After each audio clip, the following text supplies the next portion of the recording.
Alright guys, what's up? I'm trying to show you the difference between a non-reflex wing and a reflex wing. But basically what I'm trying to demonstrate here is when the non-reflex wing passes over the pilot's head, it takes a collapse.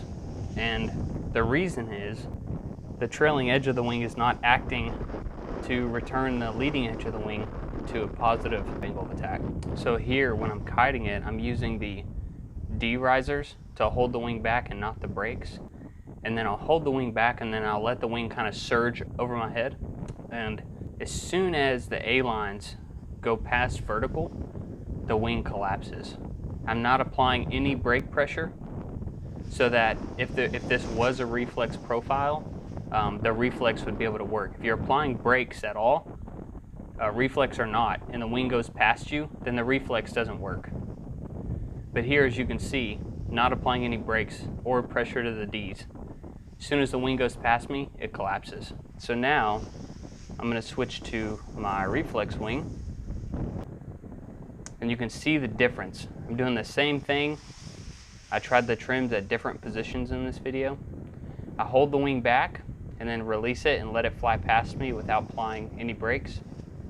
And the wing will pass over my head, but you'll see that the front doesn't collapse. The tips kind of flutter a little bit, and that's because even on these reflex wings, the tips tend to have less reflex in them and more a higher angle of attack, which is why when you do stalls with these wings, the tips curl back.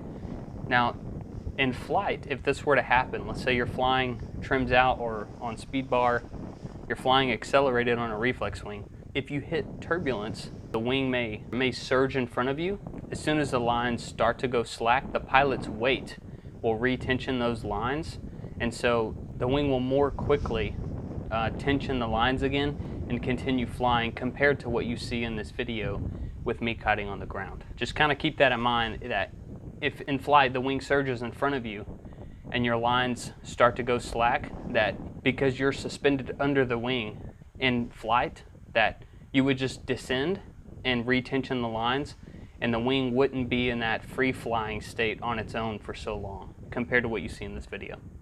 This is why most free flight wings do not have trimmers, because if you're trimmed out, free flight wings are more likely to collapse than reflex wings are. Reflex wings, that's why they come with trims, and you can fly them trimmed out and fast, because they have the reflex to keep the wing open if you encounter turbulence. Now, free flight wings, it's okay to use speed bar, because if you take a collapse on them, they reopen. As soon as you release the bar, they'll almost always reopen on their own. And most free flight wings are flown at higher altitudes, where if you take a collapse and you lose 50 feet of altitude, it's not that big of a deal. But as shown in this video, the reflex does a great job of keeping the wing open when flying accelerated.